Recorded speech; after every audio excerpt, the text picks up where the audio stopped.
Good morning. Here we are on our way to Sedona. We're stopping at Buckman Springs rest stop. Now, why? Why would we stop here in the middle of our journey? It's cloudy. It's sort of a nice view. But why are we stopping? Because we needed to get our hour of stand credit. Nothing says a beautiful rest stop for another hour of stand credit like farm water runoff. Well, we made it to Arizona. Look. Nothing. Except this pretty girl.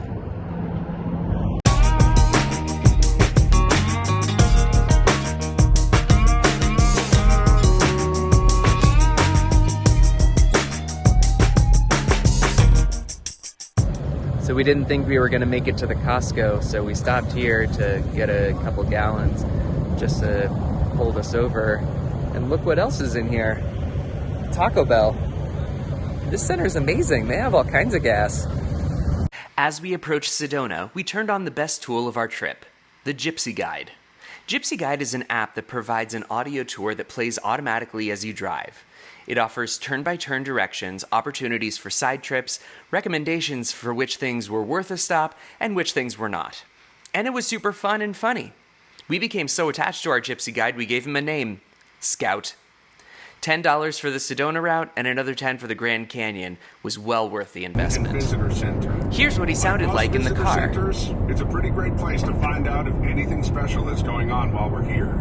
I know this is going to sound a little strange, but I still like to get a free map if they're available. Our first entry to Sedona was with beautiful views on the Red Rock Scenic Byway, also known as the gateway to Red Rock Country. We stopped for some sunset views of Bell Rock and Courthouse Butte. These two sites are some of the most iconic sites in Sedona. Because of the time, though, we only stopped for some photos. We hiked this loop later. One perk of being here during MLK weekend is that nearly all of the parking lots we visited were free of charge. Our hotel was Sedona Summit, a timeshare hotel that you can book without buying in, although they did sell us hard when we checked in. Fortunately, we were well versed at saying no. We stayed in room 227, which came equipped with a full kitchen, including bakeware, an oven, a microwave, coffee maker, fridge, and freezer. We ended up utilizing almost every tool in the kitchen. There's a lovely dining table where we took one of our meals. To be honest, the rest were on the couch. It was our anniversary after all. There's a lovely seating area, which is right by a television, as well as a balcony with a gorgeous view, especially in the morning. Our bedroom was perfectly adequate, with a fan, air conditioning, king-size bed, and plenty of storage for all of our things.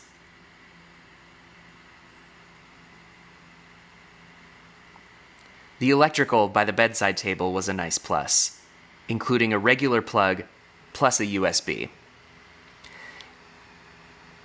The closet was huge, including a safe which was big enough to fit a 15-inch MacBook Pro. The bathroom was fine. It did include a shower and a bathtub with an odd sitting area, I presume to wash your feet. The shower pressure was great. And as you exit the bathroom, you're back in the main living area. Our first full day in Sedona began with a gorgeous sunrise view. It was clear we were in a really special place.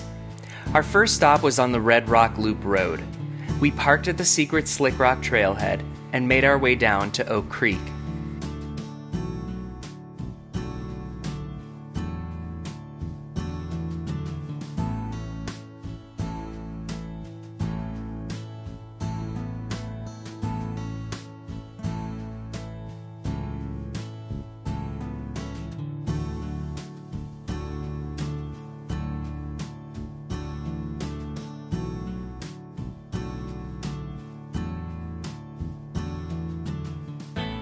So here we are at beautiful Red Rock Canyon. We're going to do the Crescent Moon hike, and before the Crescent Moon Picnic Trail hike, And it turns out there's a short one, about a mile, 3/4 of a mile, called Secret Slick Rock. And so we parked and we thought, well, this looks like, we're not really sure if it's the right trail, but we got some great pictures. And then as we were walking back, we noticed this sign. So if you're looking for Secret Slick Rock, it is on the right as you approach the gate. All the beautiful stuff is over there, but the Slick Rock Trailhead is over here. Once you actually find it, the half-mile trail to Secret Slick Rock is a well-marked and groomed trail offering gorgeous views overlooking Crescent Moon Ranch, Cathedral Rock, Courthouse Buttes, and Two Nuns.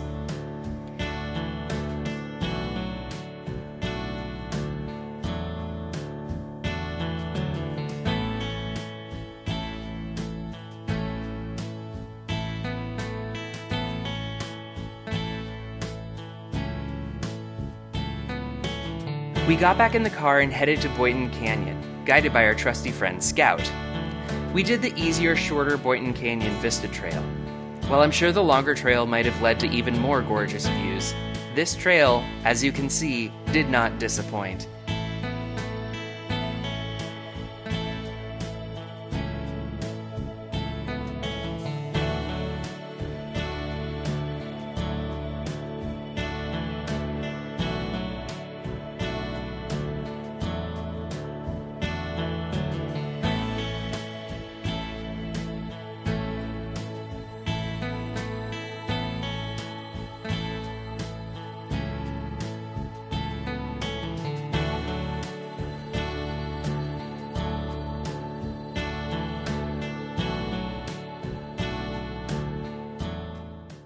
Good morning. We made it to a cultural place of significance, and you can tell that it's a place of cultural significance because it's written in Comic Sans. We picked up lunch at Hilltop Deli, a small, local, delicious sandwich shop that surprisingly had delicious tater tots. We took our lunch up to Airport Mesa for some beautiful views. Parking here is $3, and it's a day pass, which meant that we could return later in the day for sunset views without having to pay again.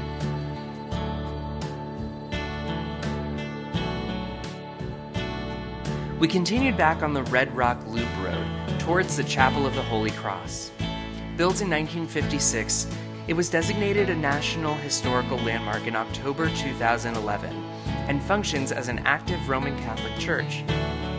You don't have to be Catholic to be truly inspired at this architectural gem with gorgeous views. Although, as we learned a few days later, the site does close at 5 p.m., so you won't necessarily get to see a great sunset from here. Then, it was on to Bell Rock and Courthouse Butte Trail.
After completing our 5th hike of the day, it was time for sunset.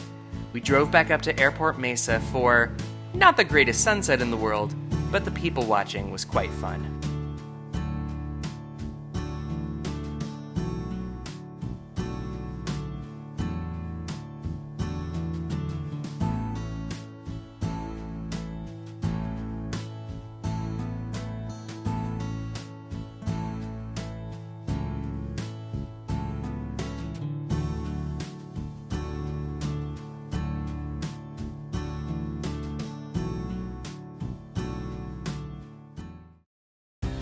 Monday morning, we woke up early to hike Devil's Bridge. After reading reviews on websites like alltrails.com, we had heard that if you want to avoid the crowds and actually get a parking spot in the parking lot and not on the street half a mile away from the parking lot, your best bet is to get there as early as possible. And wow, are we sure we did. We arrived just after 7 a.m. and got one of the last parking spots in the lot. Devil's Bridge is the largest natural sandstone arch in Sedona. The hike itself is fairly easy for 95% of the way. It was just over 4.5 miles round trip with some slight elevation gains, but the last bit included some scrambling up and then down some rocks. Fortunately, everyone on the trail was incredibly kind, supportive, and patient. And nearly everyone was willing to do the "I'll take your picture, then you take my picture" trade.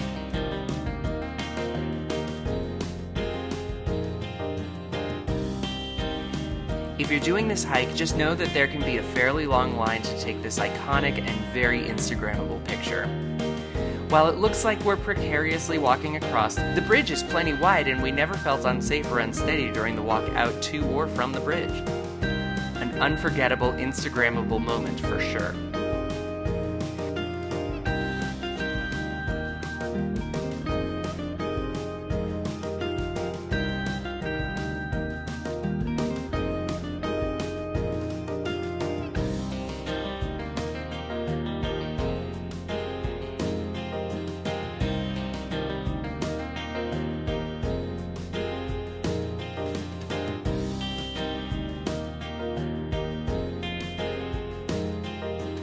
The morning continued with a beautiful drive through Oak Creek Canyon. Scout guided us first to Migley Bridge, which offered a great view of the mouth of the Oak Creek Canyon.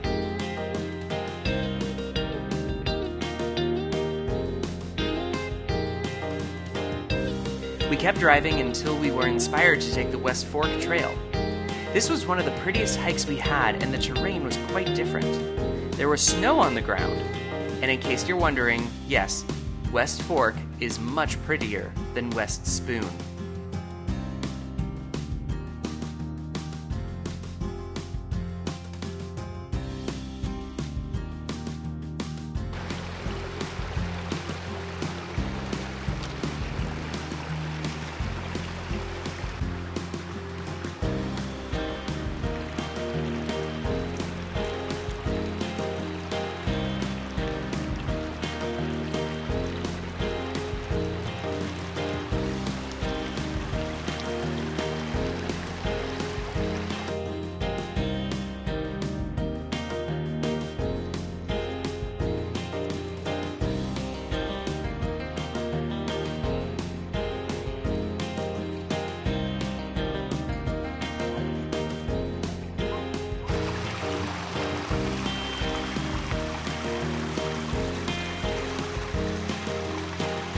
One of the more beautiful aspects of this walk was that we could really hear the wind rustling through the trees.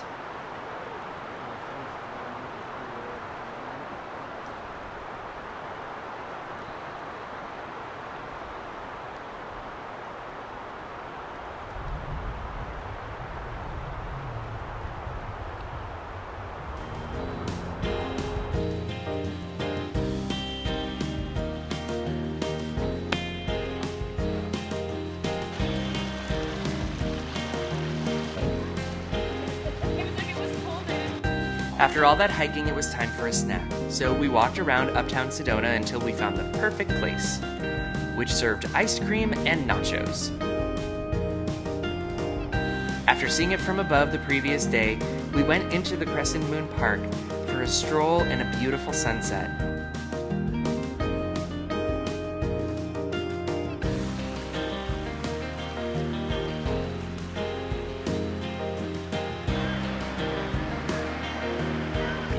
And we even met some duck friends.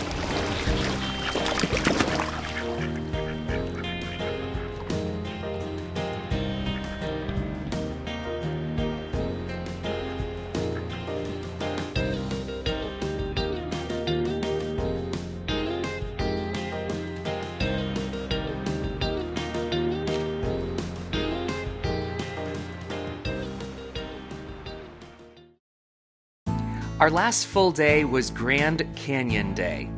Sarah had been before, but this was my first time, and somehow we knew it would be a memorable visit. We picked up some breakfast coffee in Flagstaff, and then we were off. It's about an hour-and-a-half drive from Flagstaff to the south rim of the Grand Canyon, and Scout was great at helping pass the time by sharing fun and interesting stories and anecdotes. Well, the good news is that we made it to the Grand Canyon, and there aren't that many crowds. The bad news is this is our view.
We were lucky enough to get about 15 minutes of clearing before the clouds came back in and the snow began to fall again.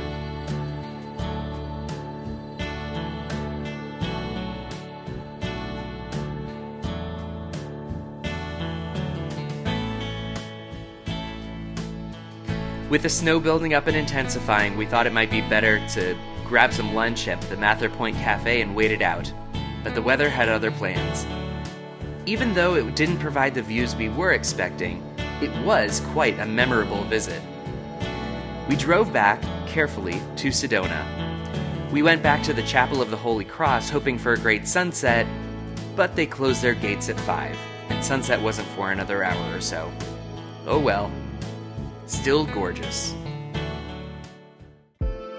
On Wednesday, it was time to start heading back home. We drove to Phoenix where we had a wonderful lunch with some friends. We also stopped at the Desert Botanical Gardens, where there is currently a Chihuly exhibit called, fittingly, Chihuly in the Desert.